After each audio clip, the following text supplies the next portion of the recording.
Kan Tuhan kan nggak tahu, kalau bilang Tuhan serba tahu betul, tapi Tuhan nggak tahu apa yang saya inginkan. Karena itu kita berdoa. Kalau Tuhan tahu kita nggak perlu berdoa kan. Berdoa kan artinya minta. Kenapa? Ya karena Tuhan nggak tahu, maka kita mesti minta. Doa tidak membuktikan bahwa Tuhan tidak maha tahu. Sebaliknya, doa membuktikan manusia yang tidak maha tahu. Oleh sebab itu, manusia butuh berdoa kepada Tuhan yang maha tahu. Shalom saudara-saudara. Sesuai thumbnail yang sudah saudara-saudara baca, video ini saya buat sebagai bentuk reaction tanggapan terhadap opini yang disampaikan oleh Rocky Gerung yang menurut saya penting untuk ditanggapi. Sesuai dengan video di awal video ini, saya berpikir bahwa menurut keyakinan saya, ketika awal saya menonton video Rocky Gerung ini sedang mempertontonkan apa yang namanya logika falasi atau kesalahan berpikir. Dan bahkan jika boleh dikata, Rocky Gerung sedang mempertontonkan apa yang namanya kesesatan berpikir. Kenapa saya mengatakan begitu Bapak Ibu? Karena menurut perspektif kekristenan dan apa yang saya belajar, salah satu atribut Allah, kemahatauan Allah, omniscience Allah itu tidak boleh kita kaitkan dengan doa kemudian kita buat satu kesimpulan bahwa Allah itu tidak maha tahu. Karena dalam teologi kekristenan, salah satu atribut Allah ini, kemahatauan Allah, tidak boleh kita pisahkan dengan doa. Karena ini merupakan satu kesatuan di dalam teologi kekristenan. Kan Tuhan kan nggak tahu, kalau bilang Tuhan serba tahu betul, tapi Tuhan nggak tahu apa yang saya inginkan. Karena itu kita berdoa. Kalau Tuhan tahu kita nggak perlu berdoa kan. Berdoa kan artinya minta. Kenapa? Ya karena Tuhan nggak tahu, maka kita mesti minta. Maka dari itu saya mengatakan bahwa Bung Rocky sedang mempertontonkan apa yang namanya logika falasi atau kesalahan, bahkan jika boleh dikata kesesatan berpikir. Dan ini berbahaya karena video ini jika dinonton oleh orang-orang yang tidak mendalami atau tidak memiliki pengetahuan yang lebih tentang ketuhanan, ini berbahaya. Nantinya orang-orang bisa berpikir, iya benar ya, kalau Allah itu maha tahu, kenapa kita harus berdoa? Kan Allah sudah tahu apa yang semua yang terjadi. Allah tahu kan apa yang ada dalam diri kita. Nah ini berbahaya Bapak Ibu, karena doa ini merupakan suatu relasi kita dengan Allah. Dan jika orang-orang terpengaruh dengan opini Rocky Gerung ini, nah ini sangatlah berbahaya menurut saya. Maka dari itu saya harus menjawab Rocky Gerung lewat video saya kali ini. Saudara-saudara, di dalam khususnya kekristenan, kita tahu Allah itu memiliki banyak sekali atribut, sifat-sifat Allah, kemahatauan Allah, kemahaadaan Allah, kemahakuasaan Allah, omniscient, omnipresent, omnipotent, dan sebagainya. Nah, ketika Rocky Gerung menyentil tentang kemahatauan Allah, nah ini penting untuk saya jelaskan Bapak Ibu. Memang ada banyak cara kita membuktikan kemahatauan Allah dalam kekristenan, tapi saya hanya memilih 3 hal saja yang bicara tentang kemahatauan Allah. Yang pertama, Allah dalam kekristenan itu dia memiliki pengetahuan semesta. Artinya semesta, semua hal yang dia ciptakan di dunia ini, dia memiliki pengetahuan yang lengkap dan penuh dan utuh dan sempurna, tidak ada yang tersembunyi di mata Allah. Mazmur 147 ayat yang kelima, besarlah Tuhan kita dan berlimpah kekuatannya, kebijaksanaannya tidak terhingga. Ibrani 4 ayat 13, dan tidak ada suatu makhluk pun yang tersembunyi di hadapannya, sebab segala sesuatu telanjang terbuka di depan matanya. Yang kedua, Allah mengetahui masa depan. Siapakah dari kita manusia yang tahu masa depan yang akan terjadi? Jika manusia yang bicara masa depan, itu namanya ramalan. Tetapi jika Allah bicara masa depan, itu namanya kepastian Bapak Ibu Saudara-saudari sekalian. Maka dari itu dalam Yesaya 4 ayat 9 dan 10, Akulah Allah dan tidak ada yang seperti aku, yang memberitahukan dari mulanya hal yang kemudian, dan dari zaman purbakala apa yang belum terlaksana. Yang ketiga, Allah itu mengetahui hal yang paling dalam yang ada di muka bumi ini Bapak Ibu. Yang paling dalam di muka bumi ini bukan lautan dan sebagainya. Semua bisa diukur, ada alat untuk mengukurnya kedalaman sesuatu. Tetapi hati manusia tidak ada yang bisa ukur pakai alat apapun. Maka dari itu, Allah dalam kekristenan itu lebih mengetahui apa yang dalam hati manusia Bapak Ibu. Maka ketika Rocky Gerung mengatakan bahwa Allah itu butuh mendengar dulu, no, dalam kekristenan bahkan ketika manusia belum menyampaikan, Allah sudah tahu apa yang dalam hatimu. 1 Samuel 6 ayat 7, manusia melihat apa yang ada di depan mata, tapi Tuhan melihat hati. Mazmur 139 ayat 4, sebab sebelum lidahku mengeluarkan perkataan, sesungguhnya semuanya telah kau ketahui ya Tuhan. Lihat, Mazmur Daud mengatakan bahwa sebelum pun Daud bicara, kata-kata keluar dari mulutnya, Allah sudah tahu apa yang ada di dalam hatinya. Itu bicara tentang kemahatauan Allah. Dan saya mengutip salah satu komentar dari seorang teolog Bapak Gereja Reformasi, John Calvin. Allah melalui hikmat dan rencana kekalnya mengetahui segala sesuatu yang akan terjadi. Pengetahuannya tidak hanya mencakup peristiwa di masa lalu, masa kini, tapi juga peristiwa di masa depan. Pengetahuannya sempurna dan lengkap. Itu adalah komentar yang ditulis oleh Calvin dalam bukunya Institute of the Christian Religion, buku yang pertama, chapter yang ke-16. Artinya Bapak Ibu yang mau dikatakan oleh Calvin, yang pertama bahwa Allah itu memiliki pengetahuan yang lengkap dan utuh, tidak ada yang kurang-kurangi atau tidak ada yang dilebih-lebihkan, karena pas, sempurna, karena pengetahuan itu standarnya Allah itu sendiri. Saya beri contoh. Rocky Gerung memiliki pengetahuan filsafat yang menurut saya itu di atas rata-rata, dan saya hormati itu hasil dari dia belajar. Itu hasil dari dia baca buku dan sebagainya. Bukan karena hasil dari ketika dia lahir di rahim ibunya terus dia langsung mengerti. Oke, Plato itu sempat membuat teori seperti ini, Aristoteles itu mengatakan seperti ini dan sebagainya. Tidak kan? Artinya apa? Saya pun seperti itu. Saya mengerti tentang pengetahuan tentang teologi, itu hasil saya belajar. Begitupun dengan Rocky. Lewat kita melihat, kita mendengar, akhirnya kita boleh memiliki pengetahuan.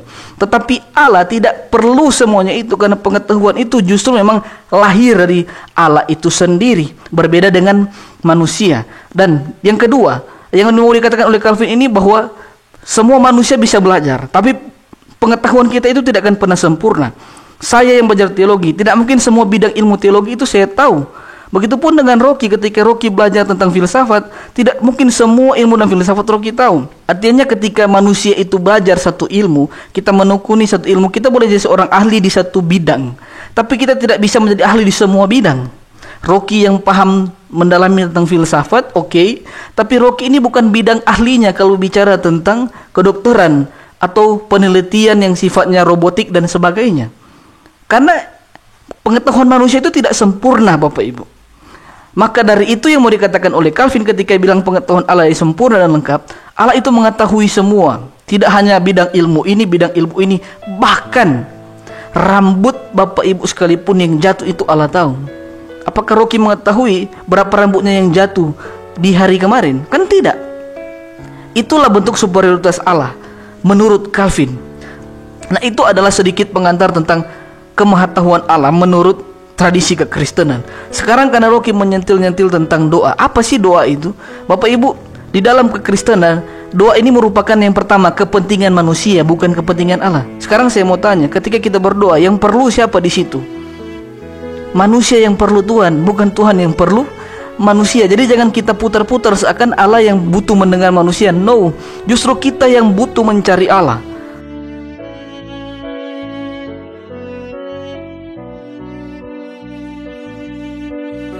Berikutnya, Bapak Ibu, dalam kekristenan, apa sih tujuan doa itu, Bapak Ibu? Apakah yang seperti disampaikan oleh Rocky Gerung tadi?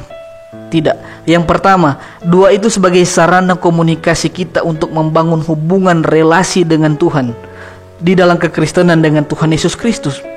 Contohnya Bapak Ibu, ketika seorang anak menyampaikan kepada orang tuanya, love you ma, love you pa, itu kan bukan berarti bahwa orang tua tidak tahu bahwa si anak ini mencintai anak orang tuanya. Orang tua sudah tahu bahwa anak ini mencintai dia, tetapi dia juga butuh dan dia senang mendengarkan anaknya itu bicara love you ma, love you pa. Karena apa? Ketika anak ini bicara seperti itu, ada chemistry, ada hubungan yang terbangun secara baik di dalamnya. Bukan karena si orang tua ini tidak tahu bahwa anak ini mencintai dia, atau si anak ini juga baru menunjukkan ekspresinya. No, ekspresi itu sudah terbangun, hubungan itu sudah terbangun. Dan caranya mempererat, cara memperbaiki semua hubungan lewat kata-kata, lewat hubungan, dan salah satunya lewat ekspresi ungkapan perasaan hati anak ini kepada orang tuanya. Halnya pun kita ketika kita berdoa, bukan karena Tuhan tidak tahu kita mengasihi Tuhan atau ada hal dalam diri kita yang Tuhan tidak tahu, tidak, tapi sebagai bentuk ekspresi kita membangun relasi kita dengan Allah. Nah, contohnya dalam Matius 6 ayat 8, karena itu janganlah kamu seperti mereka, karena Bapamu mengetahui yang kamu perlukan sebelum kamu meminta kepadanya. Bahkan sebelum orang Kristen berdoa, Allah sudah tahu apa yang dibutuhkan, diperlukan oleh orang-orang percaya. Yang kedua, doa adalah bentuk kesetiaan dan ketaatan kita dan ketergantungan kita kepada Allah yang kita sembah dalam Yesus Kristus. Mazmur 145 ayat 18, Tuhan dekat pada setiap orang yang berseru kepadanya, pada setiap orang yang berseru kepadanya dalam kesetiaan. Yang ketiga, doa sebagai cara manusia mengekspresikan rasa syukur kita atas segala pemberian, atas segala karunia, atas segala cinta yang Tuhan berikan bagi kita, apa terlebih atas keselamatan yang telah Dia berikan di dalam anaknya Tuhan Yesus Kristus, pengorbanannya, kematiannya, penyalipan Kristus, penderitaan Kristus. Dan kita harus datang kepada Tuhan untuk memberikan rasa syukur kita lebih dari berkat duniawi ini. Bahkan Kristus telah hadir memberikan berkat sorgawi, kehidupan kekal, dan kita ekspresikan itu salah satunya dalam bentuk doa. Itulah tujuan doa dalam kekristenan. Kemudian ketika kita sudah tahu ini ternyata adalah tujuan doa, apa sih manfaat dari doa itu sendiri? Yang pertama, doa dalam kekristenan membuat manusia mendapatkan inspirasi, wahyu, pengetahuan dari Tuhan Yesus itu sendiri. Sudah saya katakan tadi, doa itu bicara kepentingan manusia. Ketika kita berdoa, kita meminta kepada Tuhan. Dan manfaatnya ketika kita berdoa, justru manusia yang mendapatkan informasi, justru manusia yang mendapatkan inspirasi, justru manusia yang mendapatkan pengetahuan, justru manusia yang mendapatkan ilham, justru manusia yang mendapatkan wahyu dari Tuhan. Bukan Tuhan yang mau mendengarkan informasi, justru kita yang perlu informasi, perlu pengetahuan daripada Tuhan. Makanya dalam Yeremia 33 ayat yang ketiga, berserulah kepadaku, maka aku akan menjawab engkau dan akan memberitahukan kepadamu hal-hal yang besar dan yang tidak terpahami, yang hal-hal yang tidak kau ketahui.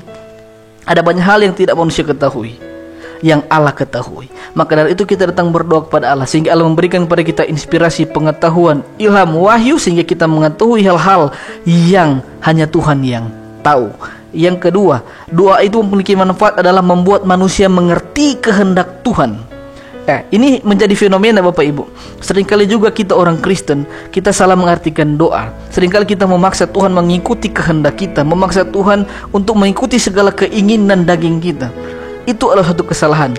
Memang Tuhan menghendaki Bapak Ibu kita menyampaikan keinginan kita, keluh kesah kita, isi hati kita di dalam doa. Tetapi kita tidak boleh memaksa Tuhan.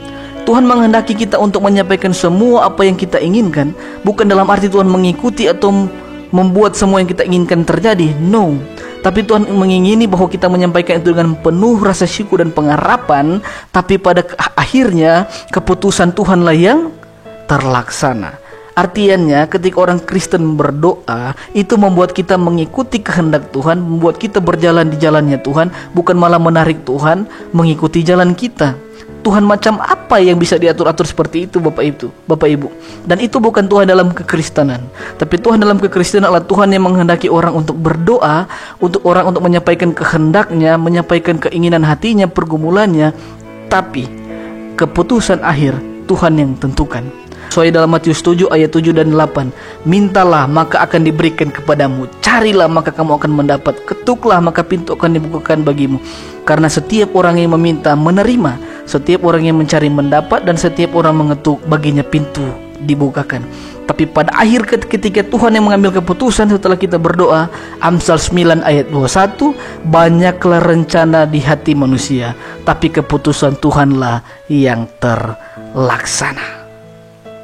Itu tadi Bapak Ibu sudah saya sampaikan tentang bicara salah satu atribut Allah, kemahatauan Allah dalam kekristenan. Allah itu mengetahui semua ciptaannya alam semesta.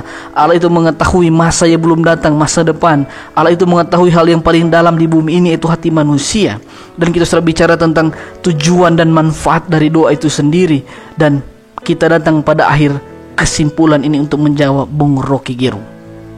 Bung, sebagai kesimpulan yang mau saya sampaikan, saya mau katakan bahwa doa tidak membuktikan bahwa Tuhan tidak maha tahu. Sebaliknya, doa membuktikan manusia yang tidak maha tahu. Oleh sebab itu, manusia butuh berdoa kepada Tuhan yang maha tahu. Satu kali lagi, doa tidak membuktikan bahwa Tuhan tidak maha tahu. Sebaliknya, doa membuktikan manusia tidak maha tahu. Oleh sebab itu, manusia butuh berdoa pada Allah yang maha tahu. Itu kesimpulan saya yang saya mau sampaikan kepada Bung Rocky Gerung. Dan yang terakhir Bung Rocky, karena Bung Rocky adalah orang yang mendalami tentang filsafat, maka itu saya mengangkat tentang silogisme. Silogisme ini adalah suatu metode penalaran deduktif yang dirumuskan oleh Aristoteles di dalam karyanya Analytica Priora. Dan di dalam silogisme ini, jika kita mau membuat suatu kesimpulan, kita harus mengikuti apa yang namanya premis mayor dan premis minor. Maka itu saya menggunakan teori dari Aristoteles ini untuk mendukung kesimpulan saya di malam hari ini. Premis mayornya saya buat bahwa semua manusia tidak maha tahu. Rocky Gerung adalah manusia, dan sebagai kesimpulannya Rocky Gerung adalah manusia yang tidak maha tahu.